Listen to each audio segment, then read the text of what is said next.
স্বাভাবিকভাবেই আমরা we are searching, আমরা খুঁজছিলাম, সবাই খুঁজে যে আরও আধুনিক, আরও নন ইনভেসিভ, অর্থাৎ অপারেশনবিহীন, কাটাছিঁড়াবিহীন, ক্ষতবিহীন, সেলাইবিহীন কিভাবে সম্ভব। সেই প্রেক্ষাপটে অ্যাকচুয়ালি আমরা যে ল্যাটারাল ইন্টারনাল স্ফিংক্টার বলছি যে কেটে করা, এটা কিন্তু আমরা ধরেন কয়েকশো বছর এই অপারেশনটা প্র্যাকটিস করা হয়েছে সারা পৃথিবীতে।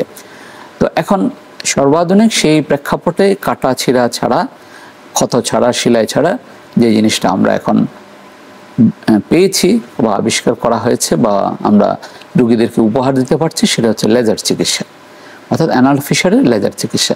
এটাও কিন্তু ট্রিটমেন্ট প্রিন্সিপালি সেম, অর্থাৎ আমরা ওই অন্তঃদরজা যেটা ইন্টারনাল স্ফিংক্টার যেটা, সেটাকে আমরা কেটে বড় করে দিচ্ছি।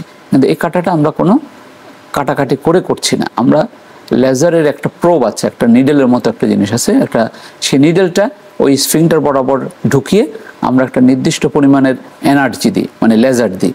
ওই লেজার যখন দেওয়া হয় তখন গ্রাজুয়ালি সেটা আস্তে আস্তে নিজে থেকে কেটে যায়, কেটে গিয়ে পাইপটটা যেটা চেপে গেছিল সেটা বড় হয়ে যায়।